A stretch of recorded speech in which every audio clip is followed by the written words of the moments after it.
Welcome to Lost in the Lakes, where you get brews, reviews, but best of all, views.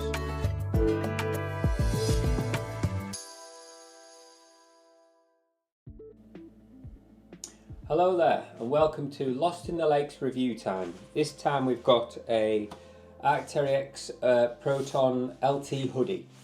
Now this is designed as a sort of mid-layer in winter and in summer, or sort of springtime in the UK. This can be good as just as a jacket. It's got a hood, as you can see. Now to say this is helmet compatible, this hood compatible. So the only helmet I've got is this mountain biking one. So it's quite big. Probably meaning helmets like climbing helmets and stuff like that. So let's just try this. That's not bad at all, really. So yeah, helmet compatible. So I'll get that one out of the way just to start with. Right, so this hoodie is lightweight. Made from Fortis Air 20 fabric, and it's got like a core loft insulation, which is non-down. It's just like man-made fabric. The core loft is supposed to be like really abrasion resistant, and I did fall off my bike the other day, just slightly caught it, but it's it does live out to its expectations. This one, this colour, I think is a couple of years old now, so you can get it like an orange, and you can get it in the Arc'teryx sort of grey colour, which, you know, every sort of Arc'teryx jacket you can get in almost. So pocket wise, we've got this one, which is as big as you can see there, and then you've got two hand warmer pockets at the bottom here, which are a good size. Nothing on the inside, as you can see, but you can see the sort of insulation in there. It's very thin, lightweight, but I've had this up Skidder in winter when it was snowing, and this on with a t-shirt, obviously insulated pants. While moving, I was warm. You know, you really pull the hood up and pull it round, and you know, it comes up quite high. It kept me warm. In fact, I think there's a video out there, one of my first videos. I think I was up Skidder and I was wearing this jacket, and yeah, it's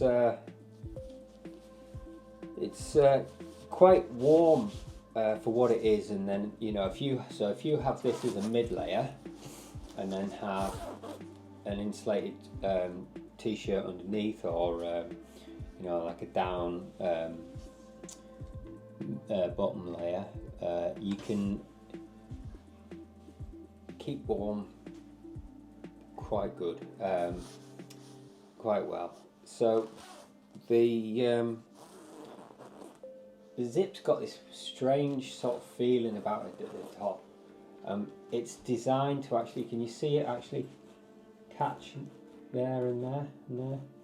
So it's designed so you can have it like that and it doesn't come down, so it's actually designed to catch like that, which I think is quite a unique little design. And it doesn't, you know, it catches all the time, but just enough to sit there, so you can have it like that, and the zip doesn't ride down, which is really good design. It's got these little waistband things for pulling the waist in, so you can pull the waist in. Let me just take it off a second, and I can show you the hoodie. Or the hood even. So this has a bungee around the back of it, which kind of pulls on there, and it kind of pulls this down as well, so it kind of pulls the whole thing in, which is quite good. On the inside it's just black, and really lightweight. Now I wear this jacket pretty much all year round.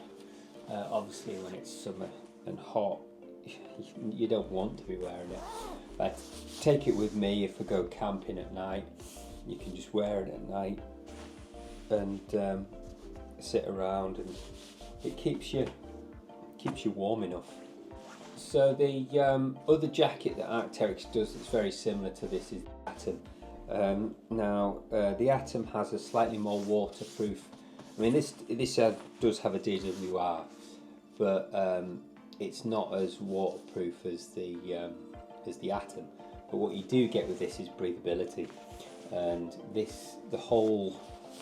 I mean, I think the Atom has side panels down here for breathability, but the whole jacket breathes.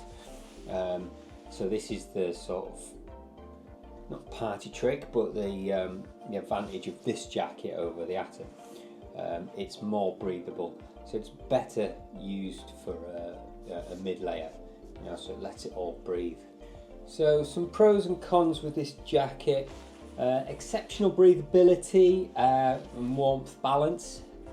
It's also very durable and abrasion resistant fabric, which is good. Versatility, used as a mid layer or as an outer layer in mild conditions, and it's a great fit. The fit on this is quite snug, but it's a real good fit actually.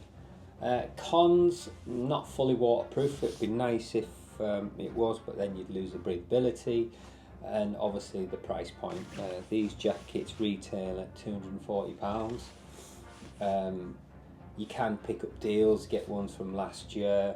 I've seen them as little as 175 online, just looking now. But you do pay for what you get. A lot of people say Arc'teryx stuff is very expensive, which it is, but there's little things. It's the design, that little zip thing that works, and just all the stitching and everything. Just there's not a loose bit on it. There's no things coming off it. And like I say, I've had this for nearly 2 years, and it still looks brand new. So this is available in like a men's cut and also a women's cut. The women's this year, they do a pink, like an off grey white colour, black, and quite a nice sort of khaki green colour. Okay, for the men's this year, they do like a lime colour, your Arc'teryx dark grey, black, and then like mauve, I think it would be called, what do they call it? Smoke Bluff, they call it, which is like a tanned, like a dyed tan colour. This one here, it was named the Proton Hoody LT because there was the heavyweight, and this was classed as the light one. But they now do a lighter version of this, which is even thinner, which is more like maybe like a t-shirt or a windbreaker sort of thing. So this now sits in between heavyweight and the lightweight one. So now this is just basically called the Proton Hoodie. So Proton LT has now turned to Proton Hoodie, and then they've brought out a lighter weight version of this and called it the Proton Lightweight. And obviously the heavyweights stayed the same, which I think is like this material, this pocket material you've got here, but all over, and a bit more insulation. So the weight on this jacket is 400 grams, that's 14.1 ounces. It's designed for rock climbing, ice climbing and alpine climbing. I do none of them. I do walking, a little bit of running, and mountain biking. To be honest, this jacket does everything. You know, it can do pretty much all. The only downside I've found with this jacket is the pocket placement. This pocket is great, but when you've got a rucksack on, you can't get to these pockets that well, and because they sit down low, so you need to sort of like pull your jacket up and have your waistband there so that the rucksack, so you can get access to them. But to be honest, it's a very small thing. Usually when I'm carrying a rucksack, I put most of my stuff in there or in side pouches, or actually in my pants pockets. So when you get an Arc'teryx jacket, you sometimes wonder, you know, why you spent that much money. But it's like when you buy or when you get in a luxury car, the way the door closes kind of makes you feel like you've got quality. It's the same with these zips. They put these little zipper pulls on, and it just feels quality. You know, the cut of the jacket, everything about the jacket makes you know that you've got a jacket on that's good quality and will do the job it says it's advertised for, and that's what you get with Arc'teryx. You know, like I say, they are expensive, but you do feel like you've got an expensive jacket on. You forget you've got a jacket on, you just feel comfortable, and that's it mainly. Yes, these are expensive jackets. Are they worth it? To me, they are. I do believe they are worth it, because you do pay for what you get, and yeah, you can get this jacket cheaper than advertised on their website. If you hunt around, like I say, you can get it down to about £170, and at that point, you're getting yourself a good bargain. You are getting yourself a good jacket. And I think that's it, really. Just a look at the back of it and the front. Make your own mind up, eh? I think I like this brand and I like this jacket. This has been Lost in the Lakes, and we'll see you in the next one.